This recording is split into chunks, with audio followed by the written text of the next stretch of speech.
Okay, I don't know the lyrics. That's the problem. You know what I mean? This is too old for me. This before my time. Oh, that's too old for you. Yeah. Oh, I understand. Then you'd never know it. Yeah, before my time. Okay, well, I hope it's not too manic a Monday for you having said that, but you enjoy the vibes and it makes you feel like getting up and spending some time with us. And we're going to start today by focusing on the seniors, critical part of our community, our society. And you've been told that we're one of those islands. We have a pretty large aging population here in the Caribbean. And to tell us a lot about some of the work that they do for seniors with Unique Helping Hands, we have Penelope Howell. She is the founder of this organization. It's a school for seniors. Good morning to you, Penelope. Thank you. Good morning. How are you today? Not bad at all. Rainy, but It's a good, yeah, your smile looks like good morning, hello Monday. thank you. Yeah, so tell us about the work that you've been doing and how long the school has been existing. Yeah, because you didn't start with seniors. You started with Children. children. Yes. And what led to the graduation to the aging population? It was really by special request. After a number of years working with the children, we would have had, well, where to start? We started with a summer camp. Actually, Unique Helping Hands is known for its summer camp. And what we found, quite a number of the persons who were responsible for taking the children to our camp and picking them up were seniors. And occasionally they would stay. So you'll have 1, 7, and so on. So then eventually they keep saying, why don't you do something like this for us? Because outside of our grants, or the children we're responsible for, there's nothing much for us to do. So 1 year, actually Unique Helping Hands is 15 years old. 1 year, 2 years, and so on. And then we decided to tour with the idea of Unique Helping Hands Senior School. And we were overwhelmed by the support we got from corporate Barbados. And we got quite a lot of support and encouragement. People thought that it was not a totally new idea, but it was, you know, something different in Barbados. And so far we have been going so well. Tell us how you fashion each day that the elderly may spend at Unique Helping Hands School. Well, today actually we're starting our information technology class. Then we have our Spanish class the next day, which is Tuesday. Then we have vegetable carving. So that's why we have... Does Marlon Waterman have anything to do with yes. Yes. So, and then on Thursday, we have French, and then we'll have information technology. Information technology is very popular. But it sounds like you're sending the seniors back to school again. Actually, that is it. But we try to do it in an interactive environment. So there is no such thing as tests. As a matter of fact, test and assessment and assignments, and, you know, those are words that are absent from our vocab. So we'll just do a review and things like that. And what we find with the seniors is that once they know that you're particularly interested in them, they are interested in what we are doing. And most times what we find is that there's a life outside of our class. So they will invite each other to church, they will invite each other to their different community activities and things like that. So we're trying to create a village within our school where people don't just come to school like us when we go to school. Remember when you went back to school? You made friends, you had fun. And then you outside of school there was life They too. were still your friends. Yes. Yeah. So we try to do that, and we find quite a number of our seniors warm to the idea. We were shocked actually. As a matter of fact, when we started, we thought, well, let's see how it goes. And so far we have been going well, and people are actually calling in to ask, well, can I bring my mom? And we try not to encourage that, because what we have found over the years is that once the seniors feel as if they're being forced to go, they retaliate like young people. You know, it's like, I don't want to go. You know, they will come, but then you know they're not enjoying it. But we always say, let the person make a conscious choice. This is what I want to do. Okay, so how basic is it? How do you start? How do you get them into it? Because most people, if they weren't used to using technology, they are a little apprehensive. So give us an idea of what it's like and the level of interest that you get from those persons who come to the Unique Helping Hands seniors classes. Well, we actually go and meet them. As from September, the last week in September, we'll be going right through until January. We'll be in almost every supermarket, every mall, everywhere. What we find is our advertisements don't work. And if you look in the newspapers over the weekend, you'll just see a small, tiny ad, because when we put these large ads, we really don't get any response, you know. But when people meet us in the supermarket, it's like, I hear about you, what do you do? You know, and then you talk to them and say, you think you can work with me? And we find that I don't want to come alone. I'll bring my friend or my sister or somebody from church or so on. And that's how. So we find that the one-on-one contact is very much more important, or there's where we target. Just like Morning Barbados, because it's like one-on-one. They're at home sitting and watching you. It's just you and them. It's us. We're having a conversation and Yes. thinking, hey, this is sounding good. Yes, so that's how we find that putting the ads in the newspapers don't work.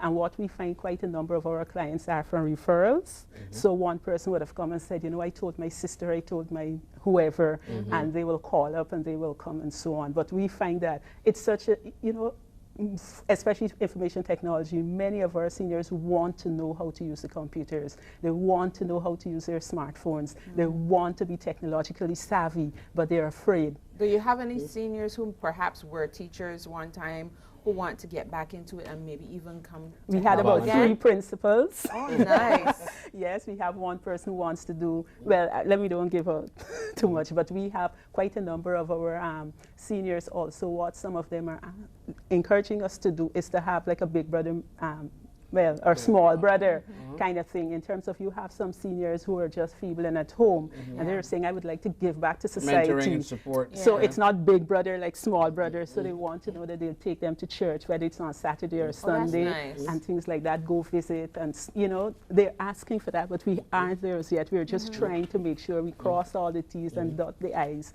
before we go that way. Let me ask you though, how do you determine the range of subjects to cover? I mean, is it because of the input? Do people tell you, well, I really want to learn this, so I want to learn that? How do you determine the range? Well, people actually, when we started first, we started with information technology. We started with French and Spanish. And people were like, vegetable carving, you know, I always want, so we said, well, okay, how many persons are interested? Then some of them would say, you know, there is another subject area, and we gauge based on the numbers. So we'll try to do a little trial, and we say at least 10. If we have 10 persons, we'll start. And sometimes they themselves, because I'm interested, I go off and find 3 or 4 others, and that's how we've been going, basically over the period we've been in operation. What about the traditional things, so like crochet and art and things that occupy the seniors mentally?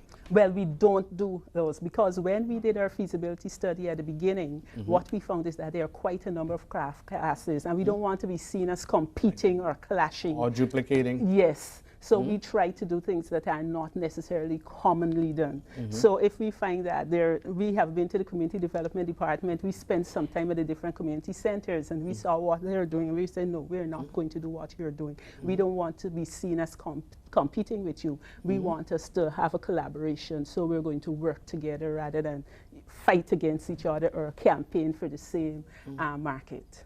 How do you sustain Unique Helping Hands? Because it seems like a major undertaking, and you're a charity. Yes, it is. What we do, we get quite a lot of support from corporate Barbados. We get quite a lot of support from private individuals who would actually come and say, I would sponsor one person. Sometimes we find like a child would say, I'm going to ask, my mom is interested, don't let her know that I said it. So we'll call, we'll find out, and then we'll say, well, okay, we will deal with the cost, which the child is really paying for, but mommy doesn't know that. So she thinks that she's on a scholarship, which she really is. But we find that MISA, I must put a plug for MISA. MISA has been very, very supportive, and almost all of the meals we have on our classes came through MISA. So we have MISA who would campaign for us and encourage their constituents to come out and to be a part of Unique Helping Hands. But yes, we also have a cost attached. I know that we shouldn't discuss that now, but of course it is not free. So we just want to get that out to the public, that it is not free. Okay. What about plans for expansion? Well, at the moment, we are really seriously considering expansion. What we have decided, because we have persons coming from as far as St. Philip, and we have a few, we don't have any from St. Lucie as yet, but from St. Peter. So what we have decided is that rather than going and like we are at our pine plantation base, rather than thinking about renting or buying somewhere, it's like go into different schools, you know, and have like the evening program where we will do conversational French and so on. Also take the program to the community. That's what we're planning to do in the near future. So, for the benefit of those individuals watching Morning Barbados today, how do they get in touch with you? How do they sign up? How do they contribute if that's a desire? How do they get involved in the process of Unique Helping Hands? Well, we have our numbers, which most people should know by now. Our numbers are our landline is 435 Okay. 435 4705. 4705. So it's 435 4705. Or my cell, which is 829 1556. 1556. Is there a website at all? Yes, we have our Facebook page actually. You just go in Unique Helping Hands Barbados and you'll find us. We have our email, uhhseniorschool@hotmail.com. uhhseniorschool At hotmail.com. And you were saying that later this month you have... Well, we usually go out and do lectures. Last year we did quite a few lectures for Senior Citizens Month. This year we have some invitations as well, and we are going to be participating in quite a number of the activities planned. But as we have been doing for the last 2 years, we're going out into almost every supermarket, every mall, every shopping area where we know we can find seniors and let them know about the opportunity that they can have at Unique Helping Hands. Well, Penelope Howell, I mean, you have apparently responded to a significant need in Barbados, and you're filling a void. We certainly applaud you for that initiative, and we wish the Unique Helping Hands continued success.